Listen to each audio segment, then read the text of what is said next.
오늘은 마가복음 8장 1절에서 13절까지 말씀입니다. 그 무렵에 또 큰 무리가 있어 먹을 것이 없는지라 예수께서 제자들을 불러 이르시되 내가 무리를 불쌍히 여기노라. 그들이 나와 함께 있은지 이미 사흘이 지났으나 먹을 것이 없도다. 만일 내가 그들을 굶겨 집으로 보내면 길에서 기진하리라. 그 중에는 멀리서 온 사람들도 있느니라. 제자들이 대답하되 이 광야 어디서 떡을 얻어 이 사람들로 배부르게 할 수 있으리이까. 예수께서 물으시되 너희에게 떡 몇 개나 있느냐 이르되 7이로소이다 하거늘 예수께서 무리를 명하여 땅에 앉게 하시고 떡 7개를 가지사 축사하시고 떼어 제자들에게 주어 나누어 주게 하시니 제자들이 무리에게 나누어 주더라. 또 작은 생선 2마리가 있는지라 이에 축복하시고 명하사 이것도 나누어 주게 하시니 배불리 먹고 남은 조각 7강주리를 거두었으며 사람은 약 4,000명이었더라. 예수께서 그들을 흩어 보내시고 곧 제자들과 함께 배에 오르사 달마누다 지방으로 가시니라. 바리새인들이 나와서 예수를 힐난하며 그를 시험하여 하늘로부터 오는 표적을 구하거늘 예수께서 마음속으로 깊이 탄식하시며 이르시되 어찌하여 이 세대가 표적을 구하느냐. 내가 진실로 너희에게 이르노니 이 세대에 표적을 주지 아니하리라 하시고 그들을 떠나 다시 배에 올라 건너편으로 가시니라. 아멘. 오늘 본문은 흔히 칠병이어라고 이름을 붙인 사건이 오늘 본문의 내용입니다. 보리떡 7개와 물고기 2마리로 약 4,000명의 사람들이 먹고도 남는 그런 은혜가 있었다라고 하는 것이 오늘 본문의 사건입니다. 이 사건을 보면 우리가 한 2가지를 기억할 수 있는데요. 첫 번째는 예수님께서 우리 인생들에게 필요한 것이 무엇인지를 균형 있게 잘 알려주신다는 겁니다. 오늘 본문에 보니까 예수님을 따라다니던 무리들이 사흘이나 따라다녔다라고 되어 있고요. 2절 말씀에 보니까 그리고 이제 집으로 돌아가야 되는데 이들이 뭔가 먹고 돌아갈 상황이 아니었습니다. 근데 그냥 돌아가면 분명히 배가 많이 고파서 돌아가는 길에 기진하고 지칠 것이다 라고 하는 것이 주님께서 하시는 2절 3절 말씀입니다. 그러니까 이런 거죠. 예수님을 따라다니는 자들은 억지로 끌려다니는 사람들이 아니죠. 분명히 본인들이 예수님의 기적과 또 예수님의 말씀이 좋아서 따라다녔어요.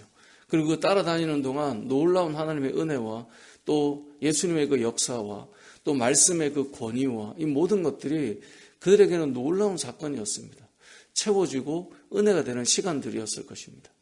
이제 그 정도 됐으면 돌아갈 때 야, 은혜 받았으니 됐지 라고 할 법한데 그러지 않고 주님께서 그들이 돌아갈 때 그들의 육체의 필요도 간과하지 않으시고 그들에게 먹을 것이 필요하다라는 이야기를 언급하고 있다는 거예요.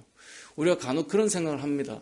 영적인 은혜가 충분하면 육체의 은혜는 좀 없어도 살아갈 수 있어. 왠지 이런 생각을 종종 하고 납니다. 내가 육체의 어떤 연약함이나 또 필요가 있고 지쳐가고 힘듦이 있다 해도 영적인 은혜가 채워지면 그건 다 넘어설 수 있어. 이런 생각을 하지만 성경을 읽다 보면 하나님께서는 늘 지친 자들, 육체가 지치거나 또 굶주려 있거나 또 육적으로 이 곤고함을 경험하는 자들을 그냥 간과하지 않으시다는 거예요. 영적인 은혜가 부어졌으면 그거는 넘어설 수 있는 거야 이런 문제가 아니라 그 부분도 따로 하나님께서 챙기시고 돌보시고 회복시켜 나간다라고 하는 것을 우리가 기억해야 합니다. 그것이 오늘 본문을 통해 우리가 알 수 있는 내용입니다. 우리 주님께서는 은혜를 주시는 영적인 채워짐과 함께 육체의 필요가 채워지지 않을 때, 굶주릴 때 기진하고 돌아가는 길이 쉽지 않을 것이다 라는 말씀을 지금 하고 있는 것입니다. 그렇다면 우리도 사역을 하거나 사람을 대할 때 마찬가지일 것입니다.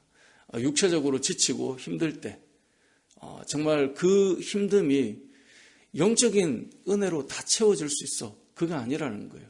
우리 흔히 아는 엘리야 선지자가 그렇지 않습니까?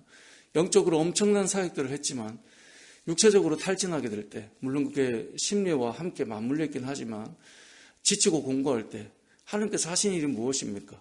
계속 먹이고 또 자고 먹이고 자고 그것을 계속 반복시켰잖아요. 그럼 쉼으로 자신의 몸이 채워지고 충전될 때 다시 그 다음 사명이 부여되었다라는 것입니다. 그러니까 우리의 영혼과 육체는 둘 다 소중하고 우리의 육체를 잘 가꾸는 것은 하나님께서 원하시는 모습이기도 하다라는 것을 우리가 기억해야 할 것입니다. 자, 이러한 상황을 주님이 말씀하시면서 제자들에게 이들을 그냥 돌려보낼 수 없다라고 말할 때 제자들이 했던 말이 무엇입니까? 여러분 4절을 다시 한번 같이 읽어보겠습니다. 시작. 제자들이 대답하되 이 광야 어디서 떡을 얻어 이 사람들로 배부르게 할 수 있으리이까? 아멘. 자, 제자들이 이렇게 말해요. 주님의 말씀은 이해가 가는데 문제는 지금 이 많은 사람들을 이 광야에서 어떻게 떡을 사다가 구해다가 이 사람들을 먹일 수 있겠습니까? 지금 이 질문을 던지는 것입니다. 그래서 예수님께서 너에게 떡이 몇 개 있느냐라고 말하자 5절에 보니까 떡이 7개 있습니다. 그리고 축사하시고 떡을 떼어 제자들을 통해 나눠주죠. 그리고 7절에 보면 생선 2마리가 있는데 이것을 또 축복하시고 이것을 나눠줘서 거기 있는 사람들이 다 먹고 남았다는 거예요. 자, 오늘 본문의 사건은 앞에 나왔던 오병이어의 사건과 너무나 많이 닮아있죠. 그래서 이걸 눈여겨보지 않으면 이거 오병이어 사건 아닌가? 라고 착각할 정도로 흡사한 그런 내용입니다. 그런데 문제는 뭐냐? 앞에 이미 그 비슷한 상황에 주님께서 오병이어의 사건을 통해 이들을 먹일 수 있음을 보여주었는데 오늘 본문에 보면 제자들이 그때와 똑같은 질문을 해요. 아니 지금 어떻게 이들을 먹일 수 있습니까? 그냥 돌려보내시죠. 라는 개념의 말이에요. 분명히 지난번에 주님이 어떤 역사를 하셨는가를 보았지만 이번에 이들이 주님 그때도 하셨으니 이들을 이렇게 하시면 어떨까요? 라고 하지 않고 할 수 없다는 이야기를 하죠. 그리고 주님이 똑같은 것을 보여주십니다. 자, 이것을 통해 우리가 알 수 있는 건 뭘까요?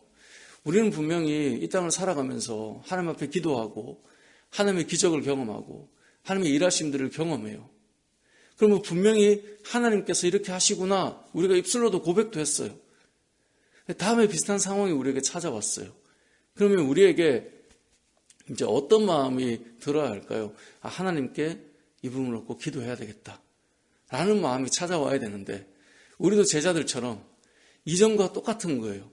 분명히 예를 들면 어떤 이 생존의 문제나 삶의 문제나 어떤 어려움의 문제를 가지고 기도해서 그와 같은 맥락의 은혜를 받았는데 다음에 그 문제가 올 때 하나님 앞에 그때도 일하신 하나님 앞에 오늘도 구하며 담대하게 나가야 되는데 이게 경험하든 경험하지 않든 또 맨 처음처럼 돌아가고 또 맨 처음처럼 돌아가는 거예요. 그게 어찌 보면 우리의 모습이에요. 그 밑에 보면 바리새인도 이렇게 말합니다. 11절에 보면 바리새인들이 나와서 예수를 힐난하며 그를 시험하여 하늘로부터 오는 표적을 구하거늘 하늘로부터 오는 표적을 구하고 있습니다. 그런데 예수님께서 마음에 깊이 탄식하면서 어찌하여 이 세대가 표적을 구하느냐라고 말했죠. 그런데 잘 생각해 보십시오. 지금까지 예수님께서 행하셨던 수많은 일들을 통해 이들이 뭐라고 고백했습니까? 이건 하늘의 손자가 아니면 선지자가 아니면 하나님의 역사가 아니면 이런 일은 이루어질 수 없다라고 고백을 해왔어요. 근데 또 뭘 구해요? 하늘에서 내려온 하늘로부터 오는 표적을 또 구하고 있는 거예요. 우리의 신앙이 이와 비슷합니다. 분명히 기도했고 하나님의 역사를 경험했고 고백도 했고 그렇게 살아가는데 조금만 지나보면 또 비슷한 문제가 찾아오면 우리는 앞서 하나님의 역사를 언제 경험했느냐는 듯이 또 처음의 마음으로 돌아와서 또 걱정하고 또 두려워하고 또 여전히 그때와 동일한 마음의 크기에 문제가 되고 변함없이 어려움의 상태를 가지고 있는 것. 그것이 우리의 모습이라는 것입니다. 저는 우리가 하나님의 역사를 경험할 때 조금씩 우리의 믿음이 다져졌으면 좋겠습니다. 이전에 그것을 놓고 기도해서 하나님 응답하셨다면 이후에 비슷한 상황이 찾아올 때 우리의 마음에 이거 하나님이 하시지 라는 믿음이 세워져야 되는데 사람들이 참 저를 비롯한 저도 사람이니까요. 저를 비롯해서 늘 보면 반복이에요. 그때 그거 또 찾아오면 또 그 은혜를 주셔서 넘어섰는데 사실 넘어서지 못한 그 모습 그대로 이 모습이 반복되는 것이죠.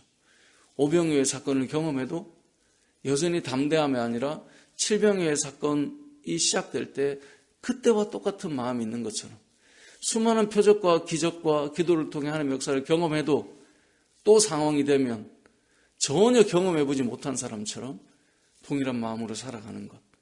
그런 우리들의 모습을 좀 돌아보면서 오늘 본문을 통해 그러면서 또 기적을 또 무언가를 구하며 하나님 앞에 서야 되는 그런 모습이 아니라 우리가 하나님께 주셨던 은혜들을 잊지 않고 그것을 잘 기억하며 우리의 믿음이 다져져서 그 부분을 우리가 좀 넘어서는, 왜 세상에서도 사람이 이렇게 살아갈수록 이렇게 흔들리지 않고 단단해져 가는 이유는 그거는 목사님 이제 문제도 안 돼요. 저도 그런 분들의 이제 고백을 종종 듣거든요. 마음 힘들지 않으십니까? 목사님 이건 이제 넘어섰죠. 물론 그래도 뭐 완전히 다 넘어설 수는 없지만 그래도 어느 정도 이렇게 성장해 가는 것처럼 하나님 안에서도 우리의 마음의 신뢰나 또 주님의 그 역사를 경험하고 그 은혜를 경험했다면 주님을 바라보고 믿음으로 한 걸음 한 걸음 성숙해가는 저와 여러분의 삶이 되시길 주님의 이름으로 축복합니다. 아멘.